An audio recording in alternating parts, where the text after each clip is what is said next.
The corridors of Nexus Station stretched endlessly in all directions, their metallic walls humming with the constant flow of intergalactic commerce.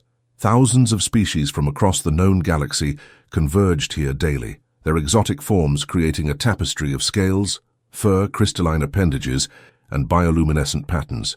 The air recyclers worked overtime to accommodate the varied atmospheric needs of so many different beings, creating pockets of sulfurous mist here, pools of liquid nitrogen there. In the deepest shadows of maintenance level C7, where the artificial gravity generators created an uncomfortable low-G environment, 9-year-old Marcus Chen pressed himself against the cold bulkhead. His small human frame was draped in tattered clothing that had once been a maintenance worker's uniform, now several sizes too large and stained with the grime of survival. His dark hair hung in greasy strands over hollow cheeks, and his brown eyes held a wariness that no child should possess.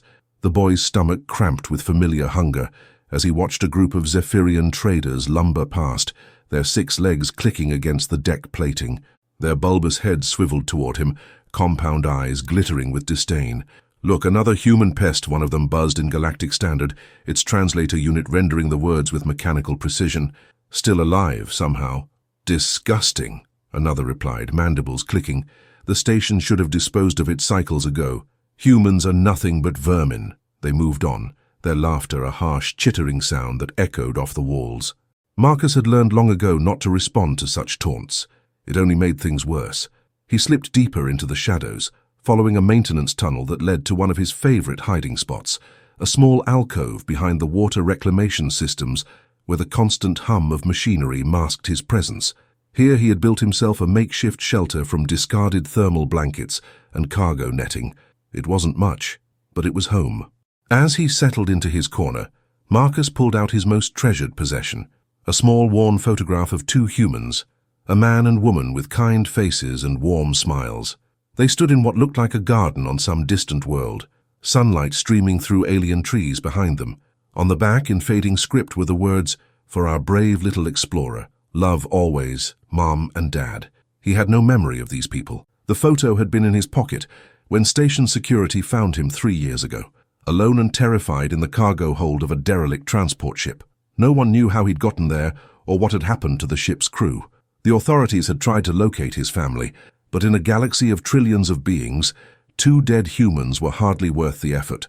So Marcus had become a ward of the station, shuffled between different departments until everyone simply forgot about him. He existed in the spaces between official notice, surviving on scraps and the occasional act of pity from a maintenance worker who might slip him a nutrition bar. The sound of approaching footsteps made him tense, heavy, purposeful strides that he didn't recognize. Marcus quickly hid the photograph and pressed himself deeper into the shadows, barely breathing. 3 figures emerged from the gloom, a massive Corvan enforcer with skin like polished obsidian, a sleek Miran trader whose silver scales caught the dim lighting, and a human, one of the few who held any position of authority on the station, Captain Rodriguez of Station Security. "The boy's somewhere down here," Rodriguez was saying, his voice carrying the tired edge of someone going through the motions. "The complaint was filed an hour ago." "A human complained about a human?" the Corvan growled, its voice like grinding stone. "How pathetic." "Some of the shop owners are saying he's been stealing," Rodriguez continued, "though I've never seen any evidence of it myself." The Miran's head crest fluttered with amusement. "Does it matter? One less human mouth to feed would be a blessing. My species eliminated poverty by eliminating the poor. Very efficient." Marcus felt his heart hammering against his ribs. They were looking for him. Someone had finally decided he was more trouble than he was worth. "Station regulations require due process," Rodriguez replied, but his tone suggested he wasn't particularly invested in following those regulations. "Kid's got to be around here somewhere. The sensors picked up his biosignature in this sector." The Corvan's massive head swiveled, nostrils flaring as it scented the air. Human fear scent. Fresh. It's close. Marcus closed his eyes, trying to will himself invisible. He'd evaded capture before, but never when they were actively hunting him. His small size and knowledge of the station's forgotten spaces had always been his advantage, but now those same spaces felt like a trap. "There!" the Miran hissed, pointing a clawed finger directly at his hiding spot. "Behind the reclamation unit. I can see the heat signature on my scanner." The game was over. Marcus opened his eyes to find 3 pairs of alien eyes staring down at him, plus the tired, slightly guilty gaze of the only other human in sight. He slowly crawled out of his alcove, hands raised in a gesture of surrender that he'd learned from watching too many security dramas on the public vid screens. "Hello, Marcus," Captain Rodriguez said quietly. "We need to have a talk." As they led him away from his shelter, Marcus caught sight of several other aliens watching from doorways and intersections. Some pointed and whispered. Others simply stared with the cold curiosity of beings watching an interesting pest being exterminated. None showed even a flicker of compassion. He was alone in a universe that saw him as nothing more than an inconvenient reminder of humanity's irrelevance. And now, it seemed, even that small existence was about to end. The station administration chamber was a cavernous space designed to intimidate. Holographic displays showed the vast expanse of Nexus Station rotating slowly in the void, while representatives from dozens of species sat in a semicircle of judgment seats that rose like an amphitheater around a central platform. The air shimmered with translation fields, each one calibrated to convert the cacophony of alien languages into something resembling order. Marcus stood in the center of it all, his small form dwarfed by the architecture of authority. His wrists were bound with energy shackles, a precaution that seemed absurd given his size, but protocol was protocol. Captain Rodriguez stood beside him, looking uncomfortable in his dress uniform. Station Administrator Velkan presided from the highest seat, her Zephyrian form draped in the ceremonial robes of office. Her compound eyes reflected the chamber's lights like faceted jewels as she reviewed the charges displayed on her personal screen. "The human child designated Marcus Chen," she announced, her voice amplified by the chamber's acoustics, "stands accused of theft, vagrancy, and unlawful habitation of restricted areas. The complainants have submitted evidence of missing food supplies and contamination of maintenance sectors."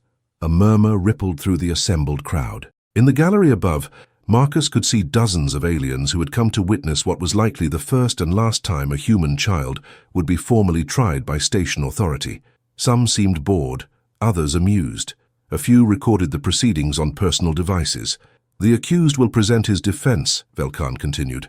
Marcus looked up at Captain Rodriguez, who gave him a small nod of encouragement. The boy cleared his throat, his voice barely carrying in the vast space. I only took what was going to be thrown away," he said. "Food that was expired or damaged. I never took anything that someone else needed." A Corvan counselor leaned forward, his obsidian features carved into a permanent scowl. "The boy admits to theft. This is simple. Dispose of it and move on to matters of actual importance. Humans have no understanding of property rights," added a crystalline Sithari representative, her voice ringing like wind chimes. "Their entire species operates on primitive scavenging instincts. This behavior was inevitable." Marcus felt heat rise in his cheeks. "I'm not primitive. I know what belongs to who. I was hungry." This admission prompted actual laughter from several council members.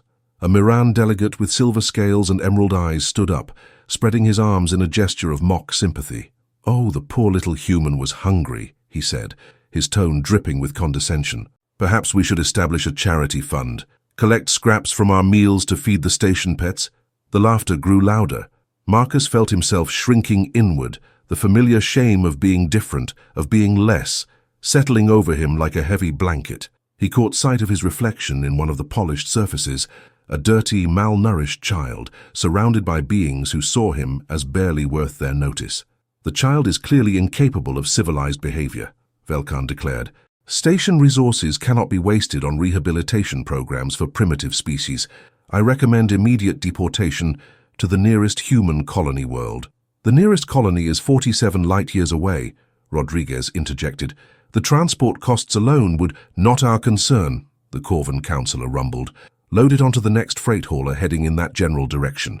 If it survives the journey, it becomes someone else's problem." Marcus felt the floor seem to tilt beneath his feet.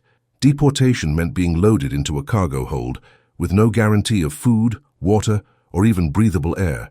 It was a death sentence with the pretense of mercy. "Please," he whispered, then louder, "Please, I'll do better. I can work. I can help with maintenance or cleaning or anything. I won't take food anymore. I'll figure something else out." The Sithari representative's crystalline features caught the light as she tilted her head. What could a human child possibly contribute? Your species lacks the physical strength of Corvans, the technical aptitude of Mirans, the sensory capabilities of Zephyrians. You are evolutionary dead ends. Worse than useless, the Miran delegate added. Humans consume resources without contributing anything of value. Your species would have been extinct cycles ago, if not for misguided sympathy from more advanced civilizations. Each word hit Marcus like a physical blow. He'd heard similar sentiments whispered in corridors and service areas, but never stated so bluntly in an official setting. The casual cruelty of it, the way they discussed his entire species as if they were discussing pest control, left him struggling for breath. "I motion for immediate deportation," Velkan announced. "All in favor." Hands, claws, and appendages rose throughout the chamber. Marcus counted them through blurred vision. 17 votes for deportation, 3 abstentions, 0 opposed. "The motion carries," Velkan declared. "The human will be processed for deportation on the next available transport. Captain Rodriguez, see that it's prepared for transfer." As the energy shackles tightened automatically, preparing to guide him from the chamber, Marcus caught sight of a figure in the upper gallery that he hadn't noticed before. Unlike the other spectators, this one wasn't laughing or chatting with neighbors. She sat alone, her tall, elegant form draped in the flowing robes, typical of the Velthari nobility. Her skin was a pale blue-white, like moonlight on snow, and her large, luminous eyes were fixed on Marcus with an expression he couldn't quite read. Most striking of all, those eyes held something he hadn't seen from any alien in 3 years of living among them. They held sadness. For just a moment their gazes met across the vast chamber. The Velthari woman's expression shifted, her features tightening as if she'd witnessed something painful. Then the guards were moving him toward the exit, and the moment was lost in the shuffle of administrative efficiency.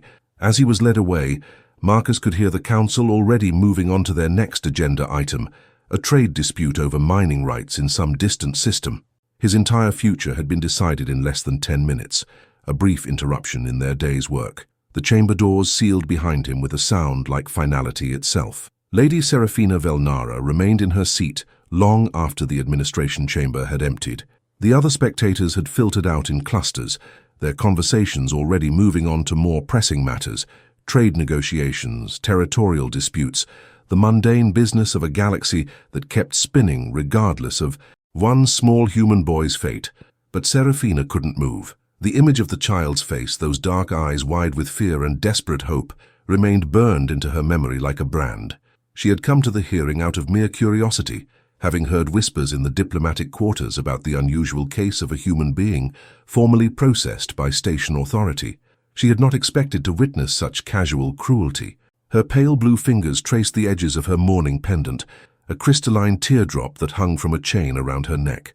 It had been 4 cycles since the Hegemony War, 4 cycles since the Corvan battle fleet had reduced her homeworld's capital to ash and glass. 4 cycles since she had lost everything that mattered. Dane had been a scientist, not a soldier. Their daughter Lirale had been barely 3 years old, just beginning to speak in the musical tones that made Velthari language so beautiful. They had been evacuated to what the military assured her was a secure bunker. It hadn't been secure enough. Serafina closed her eyes, remembering the last transmission she'd received from the bunker. Dane's voice, strained but trying to sound calm for their daughter's sake. Lirale's laughter in the background as she played with her light weaver toys. Then static, then nothing. She had wealth now. The Velthari Trade Consortium had compensated all war widows generously, but credits couldn't fill the aching void where her family had been. She lived alone in a luxurious suite in the diplomatic quarters, surrounded by beautiful things that reminded her of a life that no longer existed. Rising from her seat, Serafina made her way through the station's gleaming corridors. The Velthari were respected throughout the galaxy for their technological innovations and their diplomatic skills. Their tall, elegant forms and luminous eyes commanded attention wherever they went, but respect was a cold comfort when you had no one to share it with. As she walked, fragments of the hearing replayed in her mind. The casual dismissal of the boy's worth, the laughter when he admitted to being hungry, the matter-of-fact discussion of his deportation as if they were disposing of defective equipment. She paused at a viewing port, gazing out at the stars that surrounded Nexus Station. Somewhere out there was a freight hauler that would soon carry a 9-year-old human boy into the void, with no guarantee he would survive the journey. The thought made her stomach clench with a familiar grief. "My lady?" Serafina turned to find her personal aide, a young Velthari named Kerim, approaching with a data pad in his hands. His posture was respectful but concerned. "Forgive the interruption," he said, "but you've been standing here for quite some time. The ambassador's reception begins in 2 hours, and you haven't yet reviewed the guest list." "Cancel it," Serafina said quietly. Kerim's luminous eyes widened. "My lady? But the trade negotiations with the Zephyrian Consortium." "Cancel all of my appointments for the next 3 days." She turned back to the viewport, watching a cargo transport dock with the station's outer ring. "I need time to think." "Of course, my lady. Is there anything else you require?" Serafina was quiet for a long moment, her reflection ghost-like in the transparent aluminum. When she spoke, her voice was barely above a whisper. "Tell me about human children, Kerim. What do you know of their development, their needs?" Her aide shifted uncomfortably. Not a great deal, my lady. They're considered quite primitive by galactic standards. Short-lived, physically weak. Most species regard them as barely sentient until they reach maturity. But they form emotional bonds, they grieve, they hope. I suppose so, my lady, though I'm not certain why such information would be relevant to... That will be all, Kerim. Remember, cancel everything. As her aide departed, clearly puzzled but too well trained to question further, Serafina pressed her palm against the cool surface of the viewport. In her mind, she could see 2 children, Lyra Lai, with her silver hair and laughing eyes, lost forever to the war's brutality, and Marcus with his hollow cheeks and desperate gaze, about to be lost to the galaxy's indifference. The morning pendant grew warm against her chest, as if responding to the storm of emotions within her. The Velthari believed that the dead spoke to the living through such talismans, offering guidance in moments of moral uncertainty. What would Dane say if he could see her now? What would he make of her growing conviction that she could not simply stand by and let another child slip away into darkness? She thought of her empty suite, with its extra bedrooms that would never know the sound of running feet. She thought of the meals she ate alone, in silence broken only by the soft hum of life support systems. She thought of the nights when she woke reaching for a husband who would never return, calling out for a daughter who would never answer. The human boy would be processed for deportation within 24 hours. Standard protocol allowed for appeals, but who would speak for him? Captain Rodriguez seemed sympathetic but powerless. The boy himself had no legal standing, no resources, no voice that the council would hear. But a Velthari noblewoman, a widow of the hegemony war, with connections throughout the diplomatic community, such a person might have influence. Such a person might be able to change a child's fate. Serafina's reflection smiled back at her from the viewport, and for the first time in 4 cycles, it wasn't the hollow smile of practiced courtesy she showed to ambassadors and trade ministers. It was something warmer, more alive, something that might have been hope. The detention cell was a sterile cube of polished metal, barely large enough for Marcus to lie down with his arms stretched out. A single light panel in the ceiling cast harsh shadows that made everything look sharp and cold. He sat in one corner, knees drawn up to his chest, staring at the meal tray that had been slid through the access slot an hour ago. It was more food than he'd seen in weeks, real protein, fresh vegetables, even what looked like actual fruit. But his stomach was too twisted with anxiety to feel hunger. Tomorrow morning, he would be loaded onto a freight hauler bound for the outer colonies. The guards had been very clear about what that meant. A cargo hold with minimal life support, no guarantees of food or water, and a journey that could take months if the ship made multiple stops. If he survived, he'd be dumped on some backwater world where humans scraped out a living in the galaxy's forgotten corners. If he didn't, well, that would solve everyone's problems, wouldn't it? The cell's access chime startled him from his dark thoughts. The door slid open with a soft hiss, revealing a figure that made Marcus blink in confusion. The Velthari woman from the gallery stood in the doorway, her pale blue skin seeming to glow in the corridor's softer lighting. She was even taller than he'd realized, nearly 7 feet in height, with the characteristic ethereal grace of her species. Behind her stood a nervous-looking security guard, a Centaurian whose 4 arms kept shifting position as if he couldn't decide what to do with them. "I've been granted 15 minutes, the woman said to the guard, her voice carrying the musical quality that made Velthari's speech so distinctive. "Station Administrator Velkan has cleared this visit personally." The guard nodded reluctantly. 15 minutes, Lady Velnara. No physical contact per regulations." As the door sealed behind her, leaving them alone, Marcus pressed himself further into his corner.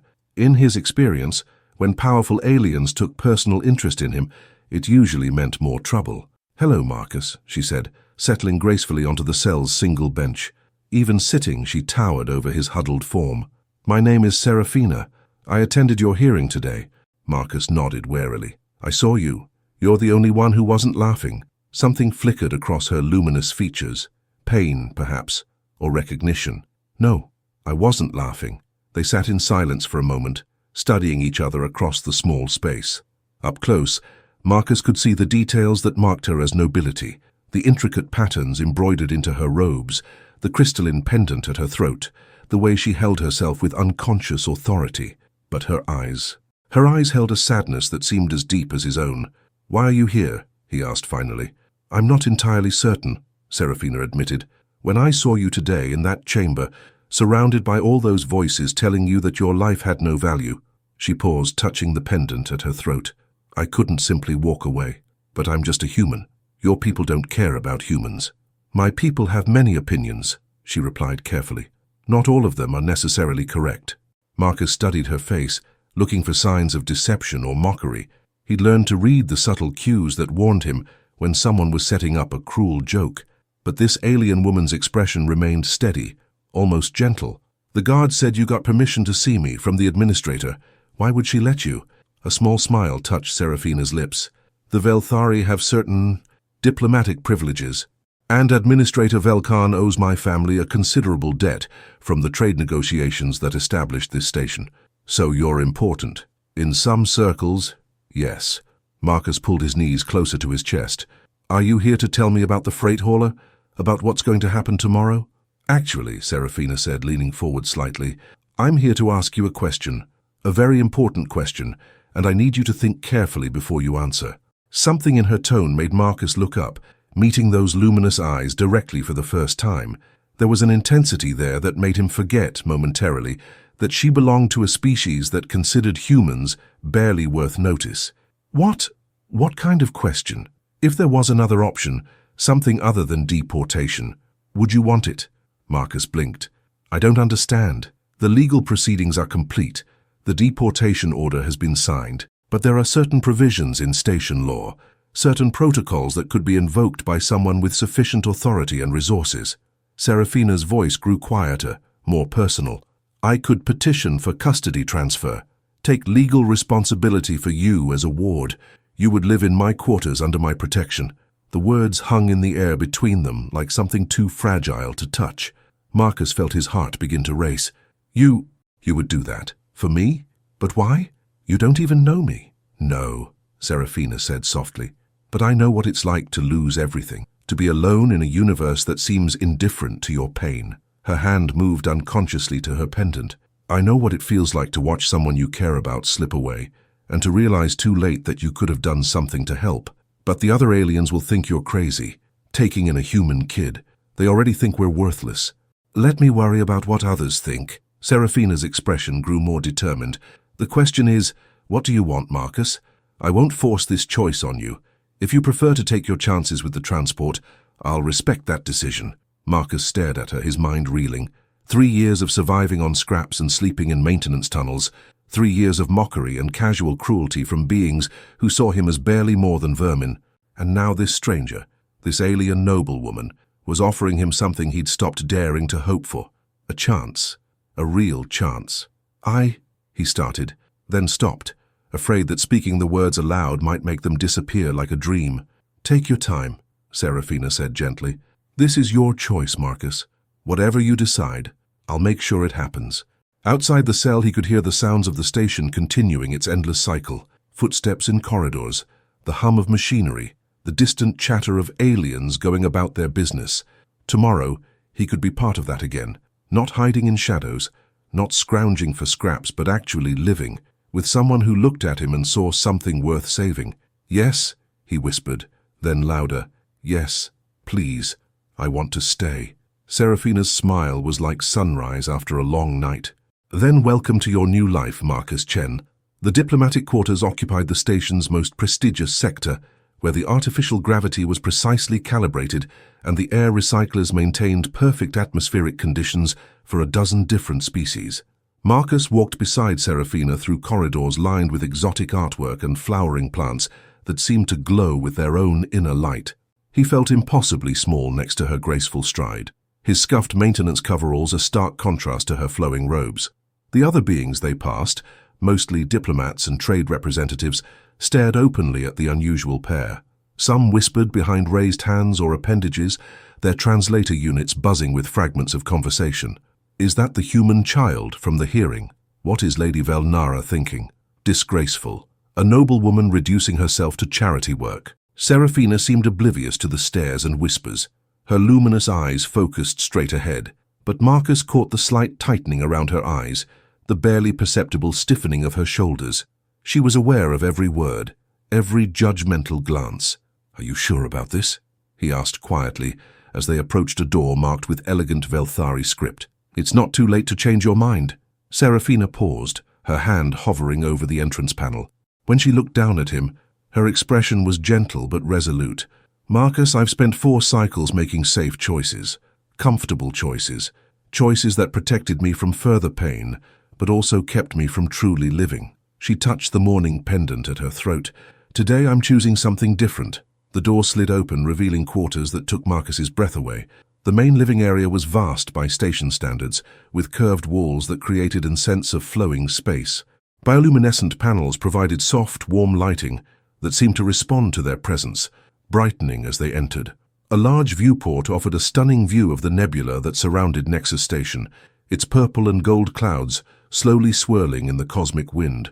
But what struck Marcus most was how empty it felt. Despite the beautiful furnishings and carefully arranged art pieces, the space had an abandoned quality, like a museum exhibit rather than a home. "It's huge," Marcus whispered, afraid to speak too loudly in such a refined space. "Too large for one person," Serafina agreed. "It was designed for a family."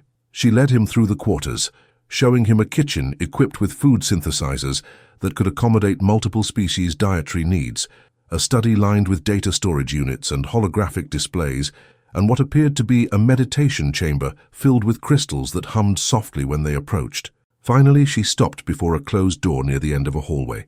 "This room, it hasn't been used in some time," she said, her voice carefully neutral, "but I think it might suit you."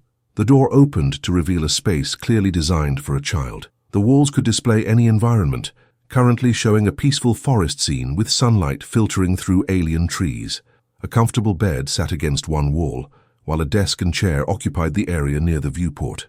Shelves lined the walls, empty now but clearly meant for toys and personal belongings. Marcus stepped inside, running his fingers along the smooth surface of the desk. Everything was sized for someone much smaller than an adult Velthari, someone about his size, perhaps a little smaller. "This was your daughter's room," he said quietly. It wasn't a question.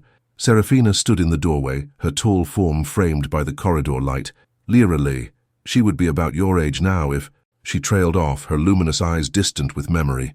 "I can't take her room, it wouldn't be right." "She won't be needing it," Serafina replied, but without bitterness. "And I think she would have liked you." She always had a soft spot for creatures that others overlooked. Marcus turned in a slow circle, taking in the room that could be his if he accepted this incredible gift. A real bed. A desk where he could actually sit and think, maybe even learn something beyond mere survival. Windows that looked out on stars instead of maintenance shafts. "I don't know how to be someone's ward," he admitted. "I don't know the rules." Serafina entered the room, moving to the viewport where she gazed out at the nebula's swirling colors. "Neither do I, honestly. I've never been responsible for anyone else's well-being, but perhaps we can figure it out together." She turned to face him, and Marcus was struck again by the sadness in her eyes, but also by something else, something that might have been hope. "There will be expectations," she continued. "You'll need to learn proper behavior for the diplomatic quarters. Basic etiquette, at least enough to avoid giving offense to our neighbors. I can arrange for educational programs, help you catch up on the knowledge gaps that come from your previous circumstances." "You mean learn how not to embarrass you?" "I mean learn how to be the person you're capable of becoming." Her voice grew firmer. "You've survived 3 years alone on this station, Marcus. That takes intelligence, adaptability, and strength that most beings never develop. Don't underestimate yourself simply because others have failed to see your worth." Marcus felt something loosen in his chest, a knot of tension he'd carried so long He'd forgotten it was there. When was the last time someone had spoken to him as if he had potential, as if his thoughts and feelings mattered? What about food? He asked, the practical concerns of survival still foremost in his mind. The synthesizers can provide nutrition suited to human physiology. I've already uploaded several Earth-based recipes to the system. A small smile touched her lips. Including something called chocolate chip cookies, which the cultural database suggests are particularly appealing to human children. Despite everything, the fear, the uncertainty, the knowledge that his life had just taken an impossible turn, Marcus found himself smiling back. I've never had chocolate chip cookies. Then we'll have to rectify that immediately. Consider it your first official act as a resident of these quarters. As if summoned by their conversation, the kitchen's synthesis unit chimed softly from the main living area, announcing that it had completed its first batch of cookies based on the uploaded recipe. The smell that wafted through the quarters was unlike anything Marcus had ever experienced. Sweet, warm, and somehow comforting, in a way that bypassed his rational mind and spoke directly to some deeper need. "Come," Serafina said, extending her hand toward him. "Let's see if Earth cuisine lives up to its reputation." For the first time in 3 years, Marcus Chen wasn't afraid to follow where someone else led. The kitchen's synthesis unit had produced a dozen perfect golden brown cookies, their surfaces studded with dark chocolate chips that still glistened with warmth. Marcus stared at them as if they might disappear at any moment, unable to quite believe that all 12 were meant for him, or rather, for him to share. Serafina moved through the kitchen with practiced efficiency, preparing what she called proper tea, using a blend imported from her homeworld. The ritual seemed important to her, measuring precise amounts of the silvery leaves, adjusting the water temperature to exactly the right degree, timing the steeping process with careful attention. "On Velthar Prime," she explained as she worked, "we believe that food prepared with intention carries more than just nutrition. It carries the hopes and care of the one who prepares it." Marcus watched her graceful movements, noting how she set out 2 cups instead of 1, how she arranged the cookies on a plate as if they were treasured delicacies rather than simple synthesized treats. No one had ever made such ceremony out of feeding him before. "Is that why you're doing all this?" he asked. "Some kind of Velthari tradition?" Serafina paused in her preparations, considering the question seriously. "Perhaps partly, but mostly because—" She trailed off, searching for words. "Do you remember your parents, Marcus? Anything about them?" Marcus touched his pocket where the worn photograph rested. "Not really. Just feelings sometimes, like echoes of something warm and safe. And this picture, but I don't actually remember it being taken." "I remember everything about my daughter's mealtimes," Serafina said softly. "The way she would hum while she ate, completely unconscious of doing it. How she insisted on trying to use adult-sized utensils, even though they were far too big for her hands. The face she made when she encountered a new flavor, this look of intense concentration, as if she was solving a complex mathematical problem. She finished preparing the tea and brought the tray to the small dining area adjacent to the kitchen. The table was sized for 2 people, intimate in a way that suggested it was meant for family rather than formal entertaining. "I haven't shared a meal with anyone in 4 cycles, she admitted as they sat down. "I'd forgotten how different food tastes when there's someone across from you." Marcus reached for a cookie, then hesitated. Years of scavenging had taught him to eat quickly, to consume whatever food he found before someone could take it away. But this felt different. This felt like it required different behavior. "Go ahead," Serafina encouraged. "They're yours." The first bite was a revelation. Sweetness exploded across his tongue, followed by the rich complexity of chocolate and the comforting texture of perfectly baked dough. He'd eaten nutrition bars and protein paste, recycled scraps and emergency rations, but nothing had prepared him for the simple pleasure of food that existed purely to bring joy. "Good?" Serafina asked, and Marcus could only nod, his mouth too full to speak properly. She poured tea for both of them, the liquid a pale green color that seemed to shimmer in the light. "This blend is from the northern provinces of my homeworld. It's said to promote calm reflection and peaceful sleep." Marcus tried the tea, expecting it to be bitter like the few hot beverages he'd encountered before. Instead, it was delicate and soothing, with flavors that seemed to change as he drank. First floral, then slightly sweet, with an underlying earthiness that reminded him somehow of growing things. "It's good," he said, then felt compelled to add, "Everything's good. I don't understand why you're being so nice to me." Serafina cradled her own cup, steam rising around her luminous features. What do you mean? Everyone else thinks humans are worthless, parasites. Even some of the other humans on the station act like he searched for the right word, like I'm proof that our whole species is a mistake. And what do you think? The question caught Marcus off guard.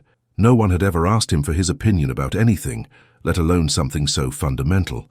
I think, he took another bite of cookie, using the time to gather his thoughts. I think maybe they're right.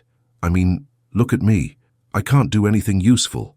I'm not strong like the Corvins or smart like the Mirrans. I don't have any special abilities. I'm just small and weak and hungry all the time. Serafina set down her cup with deliberate care. May I tell you what I see when I look at you? Marcus shrugged, bracing himself for more gentle disappointment. I see a child who survived 3 years alone in one of the galaxy's most dangerous environments, who learned to navigate complex social hierarchies despite being actively excluded from them, who developed the skills to remain hidden when necessary and emerge when opportunities presented themselves, who maintained his moral compass despite having every reason to become bitter and cruel. She leaned forward slightly, her luminous eyes intense with conviction. Those are not the traits of a weak or worthless being, Marcus. They're the traits of someone with remarkable strength and adaptability. But I'm still just human. Yes, Serafina agreed. You are human. And perhaps it's time for this galaxy to learn that being human means something more than what they've been taught to believe. They ate in comfortable silence for a while, the cookies disappearing one by one as Marcus discovered that he had an apparently unlimited capacity for chocolate chip cookies. The tea worked its promised magic, leaving him feeling more relaxed than he had in months. Serafina, he said finally. Yes? What happened to your family? In the war? Her expression grew distant, painful. The Corvan Empire was expanding aggressively through our sector. They targeted civilian populations to break our will to resist. My husband was a xenobiologist. He believed that science could bridge the gaps between species, that understanding would lead to peace. A bitter smile touched her lips. The Corvans did not share his philosophy. I'm sorry. So am I. She touched her mourning pendant again. For a long time, I thought the pain of their loss would destroy me. I wanted it to in many ways. It seemed easier than learning to live without them. But you did learn. You're still here. Yes. Though until today I wasn't entirely certain why. She looked at him with an expression that was both sad and hopeful. Perhaps this is why. Perhaps I was meant to save someone else's life since I couldn't save theirs. Marcus felt something shift inside him, a warmth that had nothing to do with the tea or the cookies. For the first time since he could remember, he felt like he mattered to someone, not as a burden to be tolerated or a problem to be solved, but as a person worth caring about. Thank you, he said quietly. For what? For seeing me. Serafina reached across the table and, very gently, placed her hand over his. Her skin was cool to the touch, but somehow comforting. Thank you for letting me, she replied. Outside the viewport, the nebula continued its eternal dance of creation and destruction, its colors painting the walls of their small dining area in shades of hope and possibility. Marcus woke to the unfamiliar sensation of sunlight on his face, or rather, the warm glow of the room's environmental system mimicking sunrise. For a moment, panic fluttered in his chest as he struggled to remember where he was. Then memory flooded back. The hearing, the cell, Serafina's impossible offer, and the best meal of his life. He was safe. He had a home. The bed was impossibly comfortable, with sheets that seemed to adjust their temperature to his body heat, and a pillow that somehow supported his head in exactly the right way. After years of sleeping on metal deck plates and scavenged thermal blankets, such luxury felt almost sinful. A gentle chime from the room's communication system announced that he had a message. Marcus sat up, still marveling at the simple fact that he had a room that could receive messages, and activated the display with a touch to the bedside panel. Serafina's face appeared in a small hologram, her expression warm but slightly formal, as if she wasn't entirely sure how to speak to a child. Good morning, Marcus. I hope you slept well. I have some diplomatic obligations this morning that cannot be postponed, but I've arranged for something that I believe you'll find interesting. Please join me in the study when you're ready. The message ended, leaving Marcus alone with his thoughts. Diplomatic obligations. He wondered what that meant for someone like Serafina, meetings with trade representatives perhaps, or negotiations over mining rights and shipping routes. The kind of important business that kept the galaxy's economy flowing. He showered, another incredible luxury, using the sonic cleansing system that left him feeling more thoroughly clean than he'd ever been in his life. His old clothes looked even more ragged against the elegant backdrop of his new room, but they were all he had.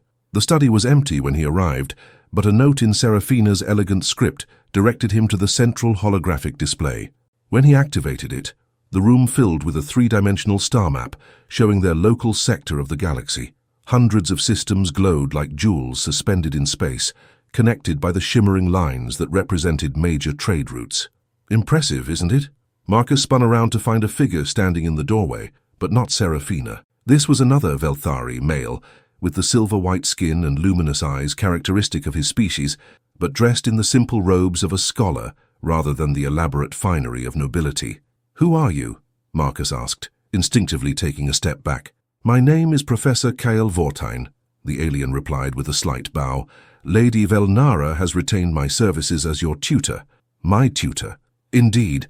She felt that your education had been somewhat neglected during your time on the station." Kael moved to the holographic display, gesturing at the star map with the casual confidence of someone accustomed to teaching. "Tell me, Marcus, what do you know about galactic history?" Marcus shifted uncomfortably. "Not much. I know there are different species and they don't like each other very much. There was a war a few years ago. The Corvins won some of it. The Hegemony War." Kael nodded. "Her conflict that reshaped the balance of power in this sector, but that's merely the most recent chapter, in a much longer story." He manipulated the display, zooming in on a cluster of systems near the galactic center. "Civilization as we know it began here in the core worlds, nearly 10,000 years ago. The first species to achieve faster-than-light travel were the Ancients, a race that vanished so long ago that we're not even certain what they looked like." The display showed the gradual expansion of known space, waves of color flowing outward from the core, as different species developed interstellar capabilities and began to explore, trade, and inevitably fight with one another. Each species brought their own strengths to the galactic community, Kael continued. The Velthari contributed advanced materials science and diplomatic protocols. The Zephyrians developed efficient cargo handling and logistics networks. The Mirans perfected energy weapon technology and defensive systems. "What about humans?" Marcus asked, though he suspected he already knew the answer. Kael paused, his expression thoughtful. "Humans are newcomers to galactic civilization. Your species achieved spaceflight only about 300 years ago, practically yesterday in galactic terms. Most established species see you as barely out of the primitive stage." "So they're right. We don't contribute anything." "Are they?" Kael manipulated the display again, highlighting several systems marked with a distinctive blue glow. "These are human colonies and settlements. Notice their locations." Marcus studied the pattern. The blue dots weren't clustered in any particular region. Instead, they seemed to be scattered throughout known space, often in areas that other colors avoided entirely. "You're everywhere," he said, surprised. "Exactly. While other species tend to establish colonies within specific regions, suited to their physiologies and cultural preferences, humans seem capable of adapting to almost any environment. You've established settlements in systems that most species consider uninhabitable. High radiation zones, extreme temperature variations, gravity wells that would crush a Velthari or tear apart a Miran." Kael zoomed in on one particular system. "This is the Kepler mining colony, established in the photosphere of a gas giant, where the atmospheric pressure would liquefy most carbon-based life forms. The human settlers there have developed techniques for harvesting rare isotopes that are critical for modern starship construction. No other species can work in those conditions." He highlighted another area. "The research station at Proxima Deep, established in a nebula so dense with cosmic radiation that it interferes with most species' nervous systems. Human researchers there have made breakthrough discoveries in quantum mechanics that have advanced our understanding of faster-than-light travel by centuries." Marcus felt something unfamiliar stirring in his chest, something that might have been pride. "You mean we're not useless?" "Different species define usefulness in different ways," Kael replied carefully. "The Corvins value physical strength and military prowess. The Mirans prize technological sophistication. The Velthari respect diplomatic skill and cultural refinement. But humans—" He paused, seeming to search for the right words. "Humans have a talent for finding opportunity in places where others see only obstacles. For surviving and even thriving in conditions that would defeat more advanced species. But I'm just a kid. I don't know how to mine isotopes or do research. No, Kale agreed. But you survived 3 years alone on this station, despite being actively rejected by its inhabitants. You developed survival strategies, learned to read social cues from dozens of different species, adapted to an environment that should have killed you within weeks. His luminous eyes grew more intense. Those are not common abilities, Marcus. Even among humans, what you've accomplished is remarkable. The study door chimed, and Serafina entered, her diplomatic robes rustling softly as she moved. Her expression was carefully neutral, but Marcus could see tension in the set of her shoulders. "How is the lesson progressing?" she asked. "Your ward is asking excellent questions," Kale replied. "I believe he has significant untapped potential." Serafina's tension seemed to ease slightly. "I'm glad to hear it. Marcus, I'm afraid I have some difficult news. There's been pushback regarding your custody transfer." Marcus felt his stomach clench. "What kind of pushback?" "Several council members have filed a formal complaint, arguing that I overstepped my authority in intervening in your case. There's to be a hearing tomorrow morning to review the custody arrangement. They want to send me away after all." "They want to try," Serafina corrected firmly. "But we're not going to make it easy for them. Professor Kyle has agreed to help prepare your testimony. If you can demonstrate that you're capable of contributing meaningfully to station life, that you're more than just a burden to be disposed of, it might change their perspective." Marcus looked between the two Velthari, feeling the weight of expectations settling on his small shoulders. "What if I can't? What if I'm not smart enough or strong enough or whatever they need me to be?" Serafina knelt beside his chair, bringing herself closer to his eye level. "Then we'll face that together. But I don't think it will come to that. You've already proven yourself to be far more capable than anyone gave you credit for." She stood, her expression resolving into something harder, more determined. "Besides, there are some things about your species that this galaxy needs to learn. And sometimes the best teacher is someone who's been underestimated their entire life." The star map continued to glow around them, its lights reflecting in 3 pairs of eyes, 2 luminous and alien, 1 dark and defiantly human. The hearing chamber looked even more imposing the second time. Marcus sat in the witness chair, his small form dwarfed by the amphitheater of judgment seats that rose around him. But this time, things were different. This time, he wasn't alone. Serafina stood at the advocate's podium, her diplomatic credentials granting her the right to speak on his behalf. Professor Kyle sat in the gallery, a data pad in his hands containing the results of an entire day's worth of intensive testing and evaluation. And scattered throughout the chamber were other faces Marcus didn't recognize, aliens who had come to witness what might be the first formal challenge to the galaxy's assumptions about humanity's worth. Station Administrator Velkan presided from her elevated position, her compound eyes reflecting the chamber's lights as she reviewed the proceedings.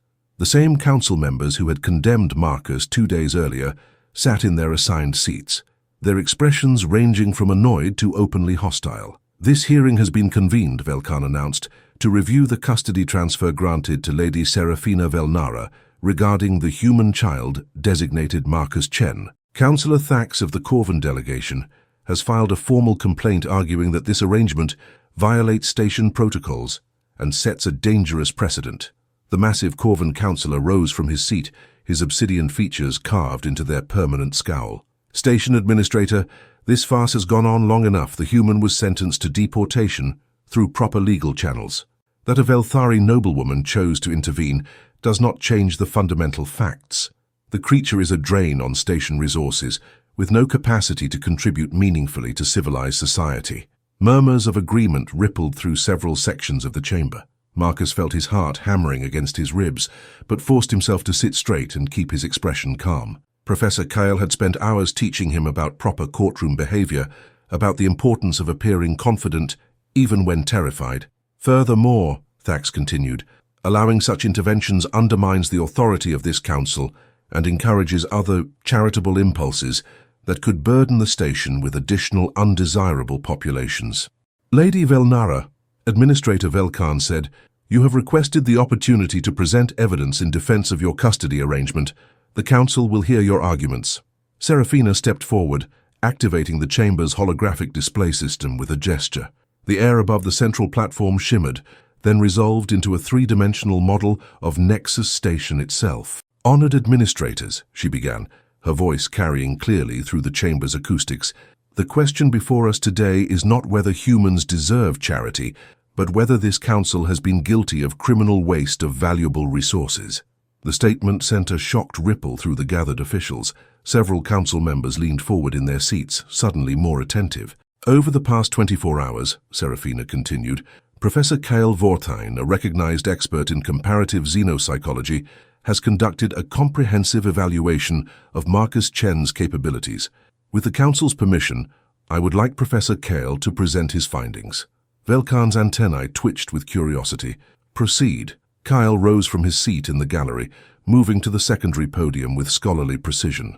"Honored Council members, my evaluation encompassed cognitive assessment, problem-solving capabilities, adaptive intelligence, and what humans call emotional intelligence, the ability to read and respond to social cues from other species." The holographic display shifted, showing a series of test results and comparative analyses. In terms of raw cognitive ability, Marcus scored within the 95th percentile of human norms, despite having received no formal education for the past 3 years. More significantly, his scores in adaptive problem-solving, the ability to find creative solutions to novel challenges, exceeded the galactic average for all tested species. A few council members exchanged glances. The Miran delegate who had mocked Marcus during his first hearing leaned forward with obvious skepticism. "Theoretical scores are meaningless," the silver-scaled alien said. "What practical applications could a human child possibly demonstrate?" Kyle nodded, as if he had expected the question. "An excellent point. Marcus, would you please join me at the display?" Marcus's legs felt unsteady as he walked to the center of the chamber, but he managed to keep his composure. They had practiced this moment over and over, running through every possible scenario and question. "The display currently shows a schematic of maintenance level C7, Kyle explained. "This is where Marcus was discovered, having survived for 3 years in an environment that station engineers have classified as hazardous for extended habitation by most species."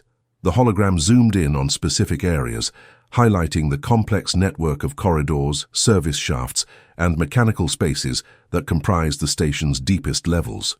"Marcus," Kale said gently, "please explain to the Council how you obtained food and water during your time in this sector." Marcus took a deep breath, remembering Professor Kale's advice about speaking clearly and confidently. "The food synthesizers in the upper levels have waste chutes that dispose of expired or damaged products," he began. "Most species consider this material contaminated, but human digestive systems can process nutrients from sources that would be toxic to other beings. I mapped the disposal schedules for all major restaurants and food vendors, allowing me to intercept usable supplies before they were completely degraded." He gestured at the hologram, highlighting specific locations.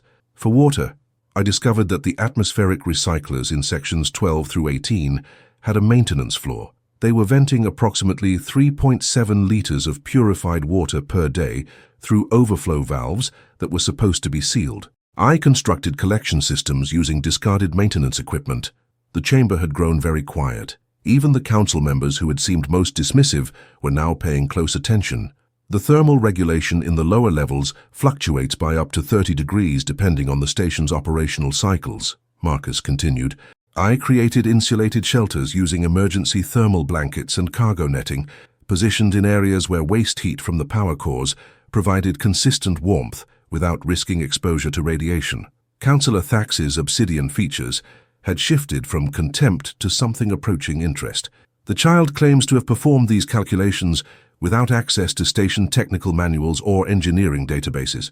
"That's correct," Professor Kyle replied, "through direct observation, trial and error, and intuitive understanding of mechanical systems." In effect, Marcus conducted a 3-year survival study of this station's infrastructure, developing solutions that our own engineers had never considered. The Zephyrian administrator's compound eyes glittered. "And the social component? How did the human avoid detection by security patrols for such an extended period?" Marcus felt his confidence growing as he moved to more familiar territory. "I learned the behavioral patterns of all major species represented on the station. Corvan security patrols follow rigid, predictable routes. They're thorough, but not creative in their search patterns.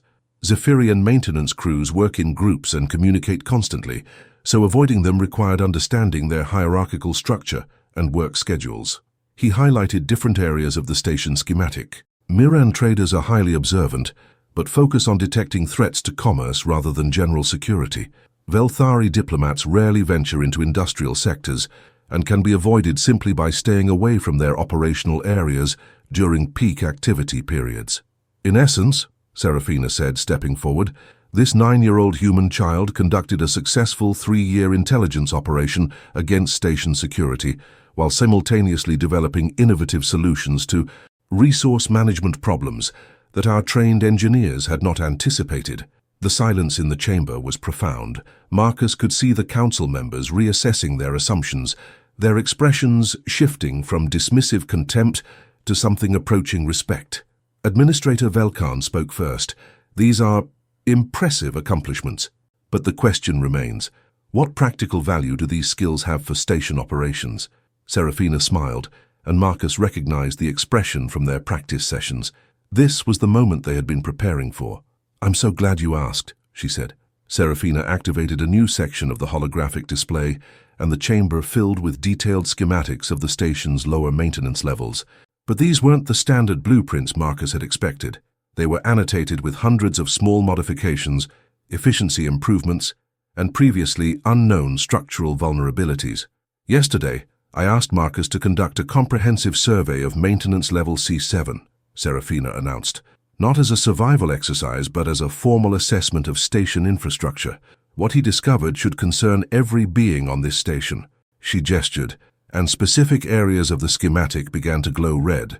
17 critical system vulnerabilities that pose significant safety risks, 12 instances of resource waste that collectively cost the station approximately 40,000 credits per cycle, and 8 opportunities for efficiency improvements that could increase operational capacity by up to 15%. The council chamber erupted in surprised murmurs. Administrator Velkan's antennae twitched with obvious agitation. "These are serious allegations," she said. "Do you have documentation to support these claims?" Professor Kyle stepped forward, activating his datapad. I accompanied Marcus during his survey and verified each of his observations against station technical specifications. His findings are not only accurate, but demonstrate a level of systematic analysis that would be impressive from a trained engineer.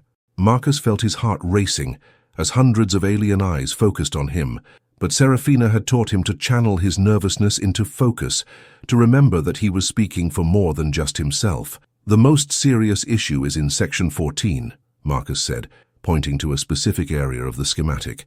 The primary coolant lines for the fusion reactors pass directly through a structural support beam that's been weakened by microfractures. Your maintenance crews haven't noticed because they're only checking the specified inspection points, but the fractures extend beyond those areas." He manipulated the display to show a cross-section view. "If those fractures propagate another 12 centimeters, you could have a catastrophic coolant failure that would shut down primary power for the entire station." The chamber fell silent, except for the soft hum of recording devices.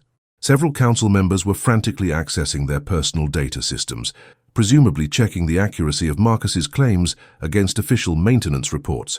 "Furthermore," Marcus continued, his confidence growing, "the atmospheric recycling systems in levels 15 through 20 are operating at only 60% efficiency because of filter degradation that isn't being detected by your automated monitoring systems. The filters need to be physically inspected, but your maintenance protocols assume that electronic monitoring is sufficient." Councillor Thax had pulled up his own technical displays, his obsidian features reflecting the glow of data streams. "How could a human child identify problems that our trained engineers have missed?" "Because I had to live with the consequences," Marcus replied simply. "When you're surviving on scraps, you notice when resources are being wasted. When you're hiding in small spaces, you learn to recognize structural weaknesses that could collapse on you. When you're breathing recycled air every day, you develop sensitivity to when the systems aren't working properly." Serafina stepped forward again. "Which brings us to the fundamental question facing this council. What is the value of perspective that comes from necessity rather than training?" She activated another section of the display, showing resource allocation charts and efficiency metrics. "Our standard approach to station maintenance relies on species-specific expertise. Corvin engineers focus on structural integrity because that's their racial strength. Zephyrian technicians handle logistics because they excel at system coordination. Miran specialists manage energy systems because of their technological sophistication. But humans, Professor Kyle interjected, appear to have a unique talent for holistic analysis, seeing how all these systems interact with each other and with the beings who depend on them. Marcus found himself nodding. That's exactly right. When you're trying to survive, you can't just focus on one system at a time. You have to understand how everything connects, how a problem in one area affects everything else. The Miran delegate who had mocked him during his first hearing was studying the technical displays with obvious interest. The child's proposed efficiency improvements, have they been tested? 3 of them have been implemented on a trial basis over the past 18 hours, Serafina replied. The preliminary results show cost savings of approximately 8% in affected sectors, with no negative impacts on system performance. Administrator Velkan's compound eyes were rapidly scanning multiple data streams. I'm reviewing the maintenance reports for the areas you've identified. Several of these issues, they appear to have been developing for months without detection. Which raises an important question, Serafina said, her voice taking on the formal cadence of diplomatic negotiation. What other critical problems might we be missing because we've dismissed an entire species as irrelevant to our operations? She activated a final section of the display, showing population statistics and resource allocation across the station's various sectors. There are currently 47 humans living on Nexus Station, she announced. Most work in positions that other species consider beneath their notice: waste management, basic maintenance, food service. But what if we're wasting their potential? What if we've been so focused on their perceived limitations that we've ignored their unique capabilities? Marcus felt a surge of something that might have been hope. I could train other humans to do what I did, show them how to see problems that others miss. We could work together to make the whole station run better. A human maintenance consulting service? The Zephyrian administrator mused. Beings who specialize in identifying problems that conventional analysis overlooks. More than that, Serafina said. A demonstration that diversity of perspective is not just morally commendable, it's economically valuable. That dismissing an entire species as worthless may be the greatest waste of resources this council has ever authorized. The chamber buzzed with conversation as council members conferred among themselves. Marcus could see the shift in their expressions, the way they were now looking at him with calculation rather than contempt. He was no longer just a burden to be disposed of. He was a resource whose potential value was being assessed. The boy's technical observations are impressive, Councillor Thax admitted grudgingly, but this is still one individual. How do we know that other humans possess similar capabilities? We test them, Serafina replied simply. So we invest a small amount of resources in evaluating their abilities, rather than assuming they have none. We treat them as potential contributors, rather than inevitable problems. She moved to stand beside Marcus, her hand resting protectively on his shoulder. The choice before this council is simple. You can continue to waste the potential of 47 humans currently residing on this station, plus the unknown thousands more scattered throughout the galaxy. Or you can acknowledge that your previous assumptions may have been incomplete. Administrator Velkan studied them both for a long moment, her alien features unreadable. When she finally spoke, her voice carried the weight of official decision. The custody arrangement will stand, she announced. Furthermore, I am authorizing a formal study of human capabilities and their potential applications to station operations. Lady Velnara, I assume you would be willing to oversee this project. It would be my honor, Serafina replied. And Marcus, Velkan continued, you will serve as the primary consultant on this study. Your compensation will be commensurate with that of other technical specialists employed by the station. Marcus felt the words wash over him like warm sunlight. Not only was he allowed to stay, he was being offered a job, a real job, with pay and respect, and the chance to help others. Thank you, he managed to say, his voice barely above a whisper. But it was Councillor Thax who delivered the most surprising response of all. The massive Corvan rose from his seat, his obsidian features shifting into what might have been the beginning of a smile. Perhaps, he said slowly, it is time for all of us to reconsider what we think we know about strength. 3 weeks after the hearing, Marcus stood in what had once been an unused conference room in the station's administrative sector. Now it buzzed with activity as the newly established Human Integration Project took shape around him. Holographic displays showed station schematics, efficiency reports, and the growing database of human capabilities that he and Serafina had been compiling. But the most remarkable sight was the diversity of beings working together at various stations throughout the room. A Corvan engineer named Thek, Councillor Thax's younger brother as it turned out, collaborated with a human maintenance worker named Sarah to analyze structural stress patterns. A Zephyrian logistics coordinator shared data feeds with an elderly human named Chen, no relation despite the name, who had 30 years of experience in waste management systems. "The preliminary results are extraordinary," Professor Kell reported as he entered the room, his arms full of data tablets and assessment forms. "We've now evaluated 23 of the 47 humans currently residing on the station, and the pattern is consistent across all skill levels and backgrounds." Marcus looked up from his own workstation, where he was training 2 other human children, refugees from a mining colony disaster, in the techniques he'd developed for systematic observation and problem identification. "What kind of pattern?" he asked. "Complementary intelligence," Kyle explained, settling his materials on the central conference table.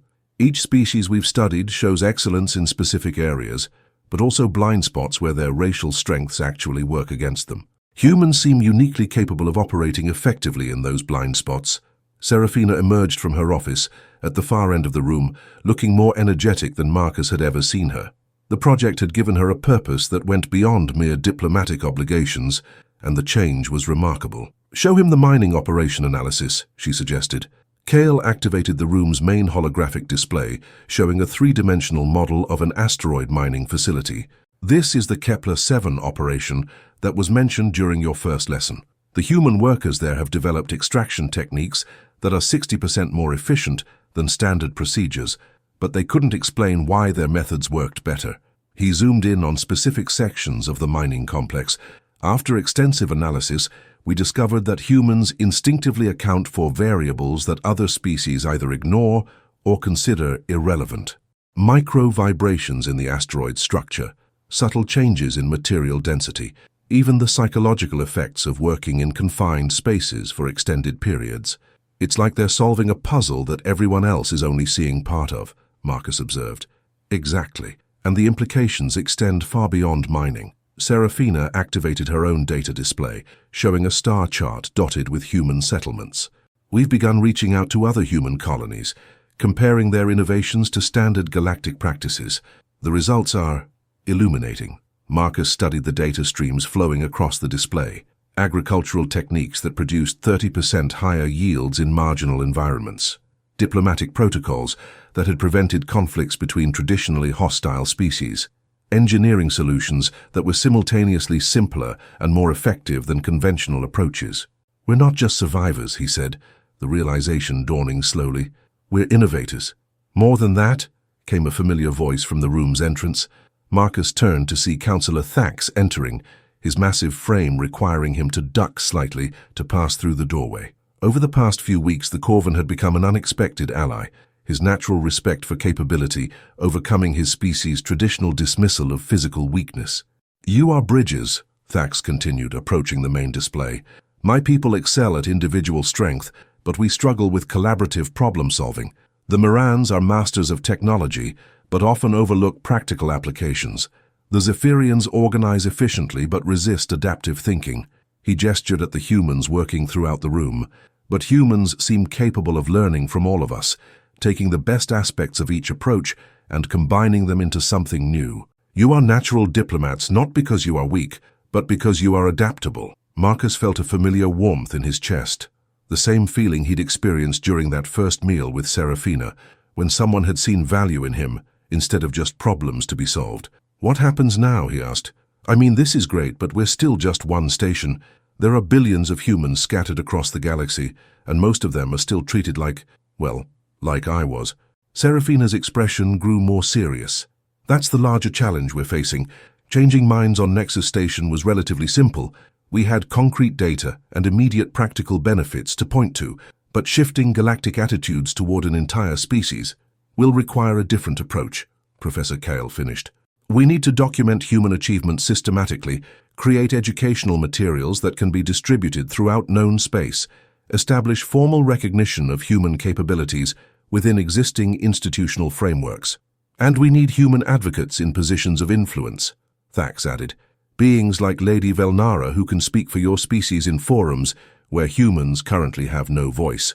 Marcus nodded, understanding the scope of what they were discussing.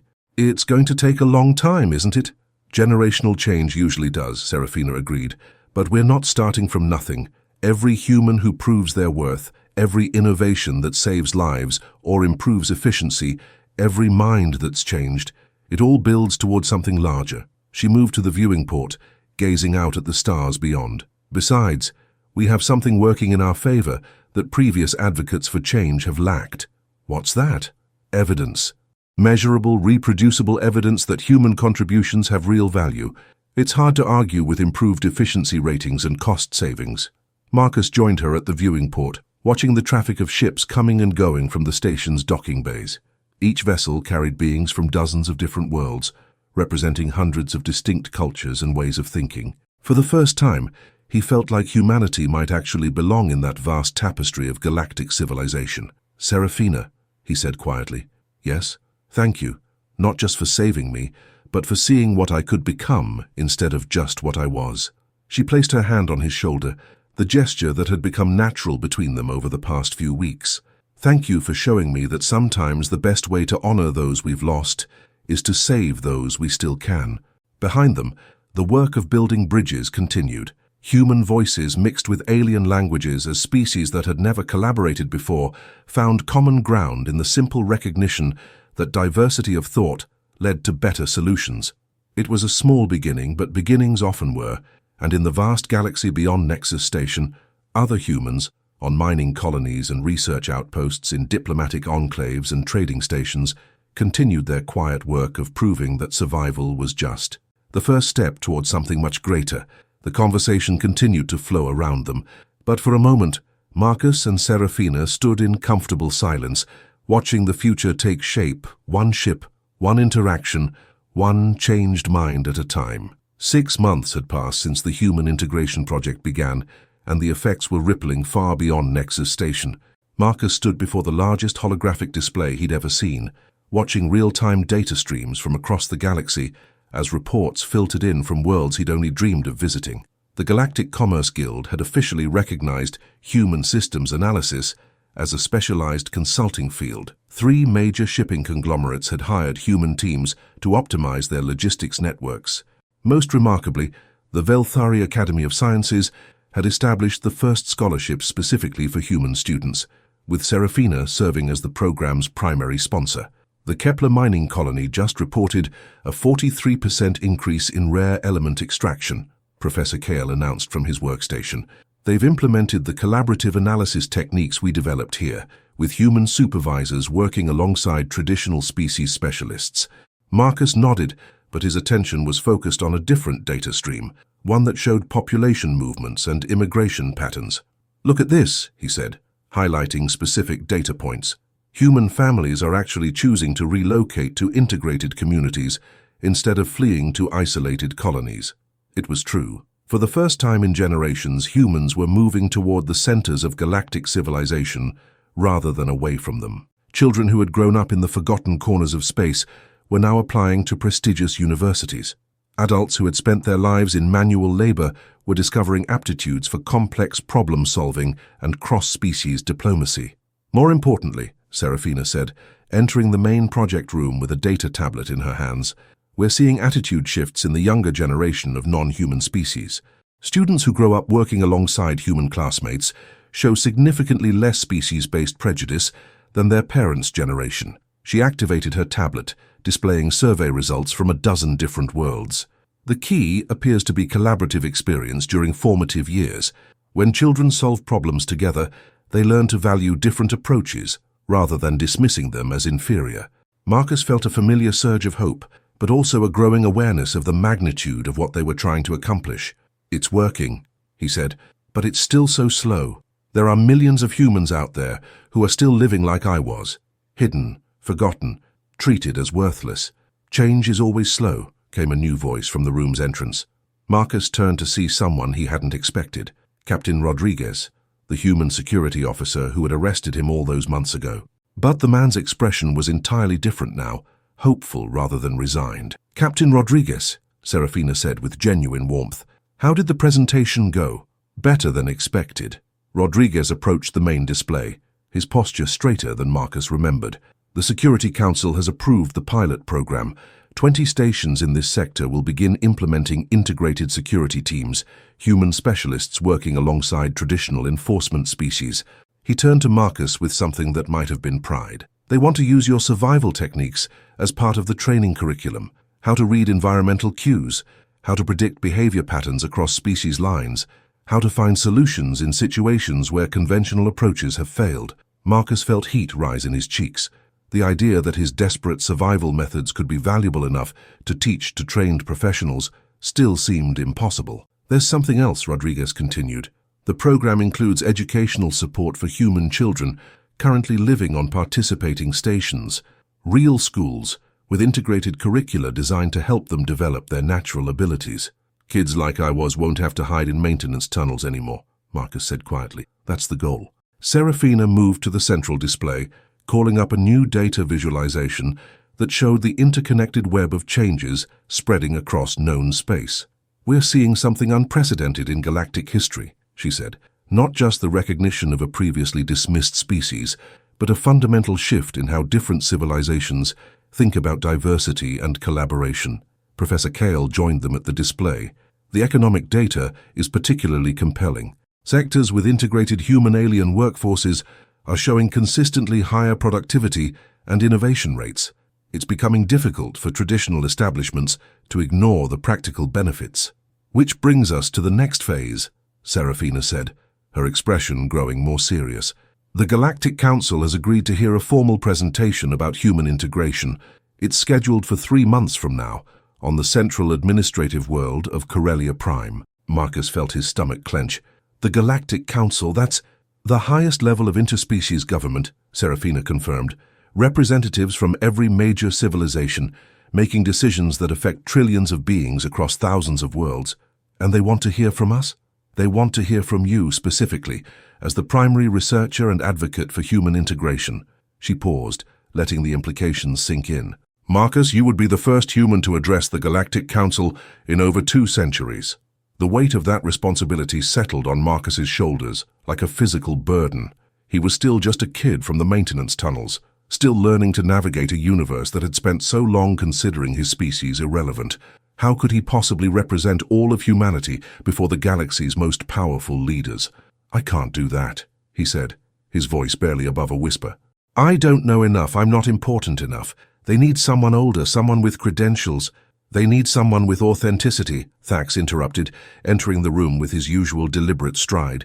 "Someone who has lived the reality of human dismissal and risen above it through actual achievement rather than inherited position." The Corvan counselor approached the group, his obsidian features reflecting the holographic displays. "I have spoken with several members of the Galactic Council. They are tired of theoretical discussions and diplomatic abstractions. They want to hear from someone who can demonstrate tangible results." "But what if I mess up? What if I say something wrong and set back everything we've accomplished?" Serafina knelt beside him, bringing herself to his eye level as she had during their first conversation in the detention cell. "Do you remember what you told me during that first meal we shared, about not understanding why I was being kind to you?" Marcus nodded. "You said that everyone else thought humans were worthless, that maybe they were right. But you were wrong then, just as you're wrong now about your ability to represent your species." Her luminous eyes held his gaze steadily. "You survived alone for 3 years in hostile territory. You identified critical infrastructure problems that trained engineers had missed. You've helped change the attitudes of beings who had spent centuries dismissing your entire species." She stood, her hand resting on his shoulder. "More importantly, you've done all of this while remaining kind, curious, and hopeful, despite having every reason to become bitter and closed off. Those qualities, that resilience combined with empathy, that's what makes you the perfect spokesperson for humanity." Marcus looked around the room at the faces watching him, alien and human alike, all focused on him with expressions of encouragement and confidence. These beings believed in him, believed in what he could accomplish. Maybe it was time he started believing it too. "Okay," he said, straightening his shoulders. "I'll do it. I'll speak to the Galactic Council." "Excellent," Professor Kale said with obvious relief. We have 3 months to prepare your presentation. I suggest we begin by documenting every significant human contribution to galactic civilization that we can verify. As the planning began in earnest around him, Marcus found himself thinking about the photograph in his pocket, the image of 2 humans whose names he didn't even know, but who had somehow given him the strength to survive long enough to find his purpose. He was going to speak for all of them, for every human child hiding in shadows, every adult working in jobs beneath their capabilities, every family struggling to find their place in a galaxy that had forgotten they mattered. The ripples were about to become waves. The Grand Assembly Hall of Corellia Prime was a marvel of architectural ambition that had taken 3 centuries to complete. Its crystalline dome stretched nearly a kilometer across, supported by gravity-defying buttresses that seemed to grow from the chamber floor like frozen music. Representatives from over 400 species sat in carefully arranged sections, each delegation's seating designed to accommodate their unique physiological needs. Marcus had never imagined that so many different forms of intelligent life could exist in one space. Crystalline beings that sang their communications in harmonics beyond human hearing sat beside energy entities that existed as coherent patterns of light within containment fields. Massive hive-mind collectives occupied entire sections, while solitary species known for their philosophical contemplation had individual seats positioned for optimal isolation. He stood at the speaker's podium in the center of it all, a 10-year-old human boy whose voice would be carried to every corner of known space by the Assembly's quantum broadcast system. Billions of beings across the galaxy would witness this moment, including humans on remote colonies who hadn't dared to hope that one of their own would ever stand before such an assembly. Serafina sat in the Velthari delegation, her luminous eyes providing an anchor of familiarity in the sea of alien faces. Professor Kyle had taken a position among the academic observers, his data tablets ready to provide supporting documentation for any questions that might arise. Even Councillor Thax was present, representing a faction of Corvans who had embraced the integration initiatives. But it was the faces he couldn't see that Marcus thought about most. The human children still hiding in maintenance tunnels, the adults still scraping by in the galaxy's forgotten corners, all the people whose lives might change based on what happened in the next hour. Honored representatives, he began, his voice amplified by the chamber's acoustic systems. My name is Marcus Chen. 9 months ago, I was scheduled for deportation from Nexus Station as an undesirable alien with no capacity to contribute to civilized society. A ripple of movement passed through the assembled delegates. Some leaned forward with curiosity. Others exchanged glances that suggested skepticism about why their time was being wasted on the testimony of a human child. Today I stand before you as the primary researcher for the Human Integration Project, which has documented contributions by my species that have improved efficiency, safety, and innovation across 17 star systems. Marcus touched the data tablet in his hands, feeling the weight of months of careful documentation. But I'm not here to recite statistics or efficiency reports. I'm here to talk about something more fundamental, the cost of dismissing potential because it doesn't match our expectations. He activated the chamber's holographic display system, filling the dome with images of human colonies and settlements scattered across known space. For 3 centuries, humans have been treated as galactic civilization's mistake, a species that achieved spaceflight through luck rather than worthiness, survivors rather than contributors. We've been segregated to the margins, employed in positions that others consider beneath their notice, dismissed as irrelevant to the important work of maintaining interstellar society. The display shifted to show data streams, productivity reports, innovation metrics, problem-solving analyses accumulated over months of careful study. What we've discovered is that this dismissal hasn't just harmed humans, it's harmed everyone. By refusing to recognize human capabilities, galactic civilization has been operating at a fraction of its potential efficiency.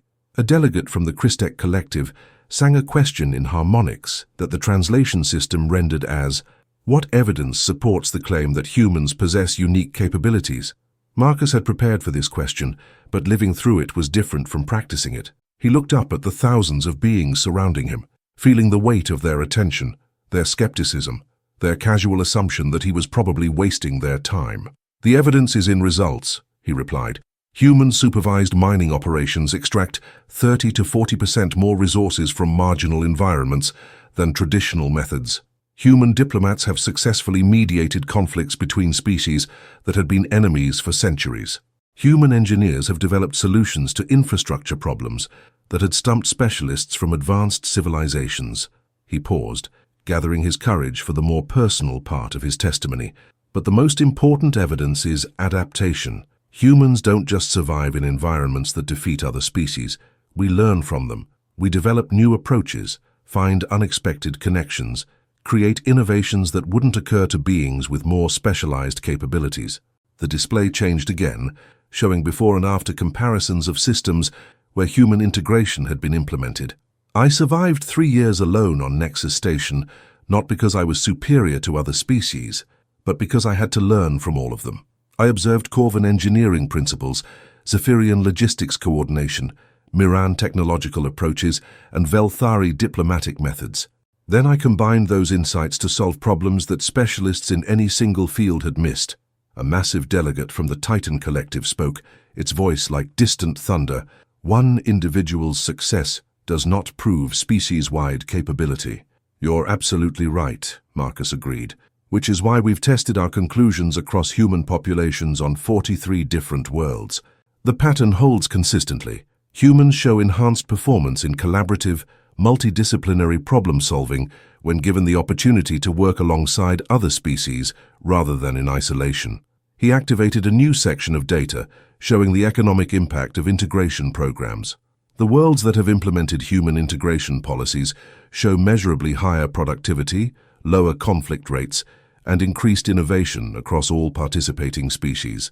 It's not just that humans benefit from inclusion, everyone does. A Velthari delegate, not Serafina but another member of her species' diplomatic corps, spoke with the musical cadence characteristic of her people. The child speaks of potential, but what of the practical challenges? Humans are physically weaker than most species, have shorter lifespans, lack the specialized capabilities that define civilized contribution. Marcus felt his heart rate increase, but he'd anticipated this objection as well. Respected delegate, you're absolutely correct about human limitations. We are weaker, shorter-lived, and less specialized than most species represented here. He paused, looking around the assembly. But those limitations aren't weaknesses. They're adaptations to a different kind of survival challenge.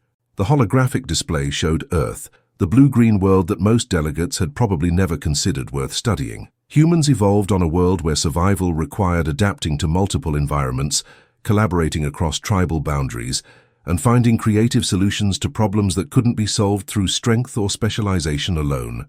Those evolutionary pressures created cognitive patterns that are optimized for exactly the kind of challenges that galactic civilization faces today. He gestured toward the diverse assembly surrounding him. You've created the most complex cooperative structure in known history, hundreds of species, with different physiologies, psychologies, and cultural frameworks trying to work together for mutual benefit. The traditional approach has been to maintain separation, to let each species contribute their specialized strengths while minimizing interaction. But that approach has reached its limits. The challenges facing galactic civilization, resource depletion, territorial conflicts, technological stagnation, require solutions that cross species boundaries. They require beings who can think like Corvans and Mirans and Zephyrians and Velthari all at the same time. Marcus touched the photograph in his pocket, the image of two humans whose names he still didn't know, but who had somehow given him the strength to reach this moment. I'm not asking you to change your opinions about human worth out of charity or moral obligation. I'm asking you to recognize that dismissing human potential is economically wasteful and strategically short-sighted. He looked directly at the sections where he knew the most skeptical delegates were seated. Give us the chance to prove our value through contribution, rather than assuming we have none to offer. Integrate human perspectives into your decision-making processes. Judge us by our results rather than your preconceptions. The chamber fell silent, except for the soft hum of recording systems and translation devices. Marcus could feel the weight of thousands of minds processing what he'd said, weighing his arguments against centuries of established assumptions. Finally, the Assembly's prime moderator, an ancient being whose species had achieved spaceflight before most others had developed written language, spoke with the authority of eons. The Assembly has heard the testimony of the human representative. The integration proposal will be submitted to formal vote by the full membership. Delegates have 72 hours to review the supporting documentation and consult with their respective governments. As the session adjourned and delegates began filing out of the chamber, Marcus felt a mix of exhaustion and anticipation. He'd said everything he could say, presented every argument he and his team had developed. Now, it was up to beings he'd never met, representing civilizations he barely understood, to decide whether humanity deserved a place at the table of galactic civilization. Serafina reached him first, her expression glowing with pride. "You were magnificent," she said, embracing him as naturally as if he were truly her son. "Your parents would be so proud." Marcus looked around at the emptying chamber, thinking about all the humans who had never been given the chance he'd just had, all the potential that had been wasted, all the contributions that had been dismissed before they could be offered. "Whatever happens," he said quietly, "we tried. We showed them that we're more than they thought we were." "No," Serafina corrected gently, "you showed them that we're all more than we thought we were when we worked together." 3 days later, the vote was announced across the galaxy, 347 in favor, 89 opposed, 23 abstentions. The Human Integration Accord had passed, establishing formal recognition of human capabilities and mandating integration opportunities across all member civilizations. But for Marcus, the real victory had come in that moment of silence after his speech, the pause when hundreds of species had been forced to reconsider assumptions they'd held for centuries. Change, he'd learned, often began with a single moment, when someone dared to believe that impossible things might actually be possible after all. And sometimes, the most powerful voice for change belonged to someone who had been overlooked so completely that they could see truths that others had forgotten how to recognize. The galaxy would never be the same. Neither would the small human boy who had dared to speak for all of humanity before the stars themselves. But then again, he'd stopped being small the moment someone looked at him and saw not what he lacked, but what he might become.